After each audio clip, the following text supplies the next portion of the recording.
مفيش شك ان الفتة المصري هي اساس العيد. النهاردة باذن الله نعملها بطريقة جميلة جدا. تعالوا نشوف طريقتي في الفتة. حلة على النار، حطيت فيها مية بتغلي وحطيت فيها اللحمة بعد ما شطفتها شطفة خفيفة كده، وحطيت لها بصل ورق لوري وحبهان، وهدي عليها النار واسيبها تعيش حياتها. في حلة هحط فيها معلقة صغيرة من الزبدة وفصين من المستكة وواحدة من الحبهان.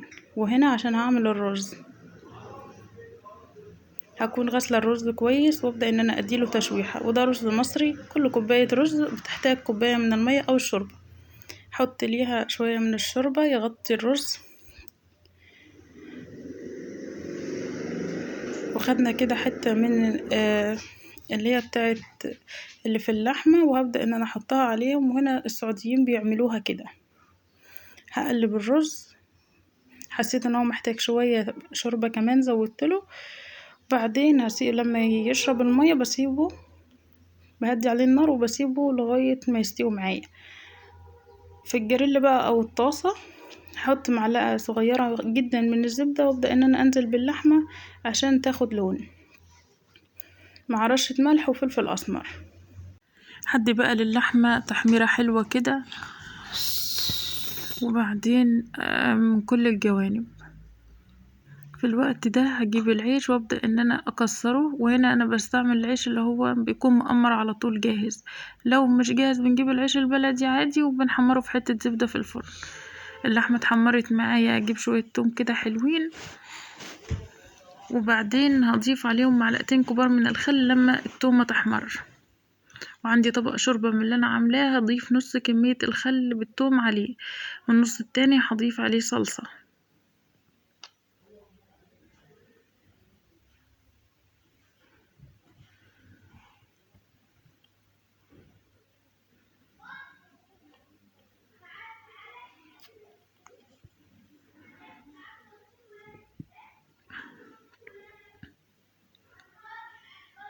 هحط الصلصة واحط لها ملح وفلفل اسمر، ولما تتسبك هنزل بشوية من الشوربة عشان تكون خفيفة مش تقيلة.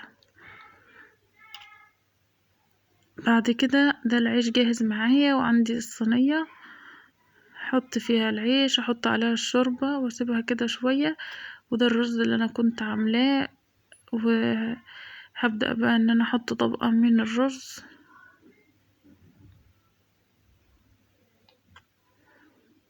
فوق الفتة وارص عليها اللحمة. طبعا اللحمة كانت واخدة لون حلو معايا.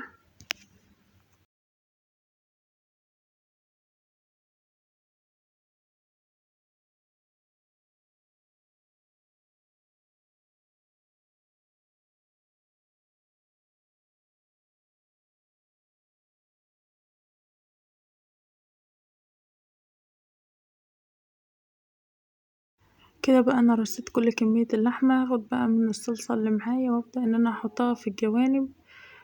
وهنا انا ما بكترش في الصلصة. اما عن الصينية فاحنا بنحب في صينية ألمونيا كده، مش استرفيز ولا اي حاجة.